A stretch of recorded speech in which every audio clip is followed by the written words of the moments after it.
What's up guys, today I'm going to be showing you the best way to connect your PS5 to Xfinity Wi-Fi in 2026.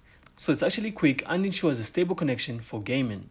So first, simply turn on your PS5 and go to settings. From there you then have to go to network and select settings, then set up internet connection. Next, you then have to choose Wi-Fi, then select your Xfinity network from the list of available networks. Now once you do that, you then have to enter your Wi-Fi password carefully and click OK. So your PS5 will then test the connection automatically.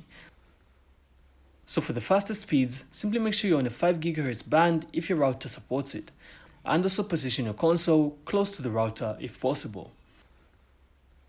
So if the automatic setup doesn't work, you can also go to the advanced settings and manually enter your network details, including your IP address and DNS settings, which can sometimes improve stability. So once the test is successful, your PS5 will then be connected and ready for online gaming. And that's it. So it's really easy, fast and optimized for Xfinity Wi-Fi. So I really hope you found this insightful, and if you did, then make sure to leave a like and of course subscribe. Then we'll see you on the next one.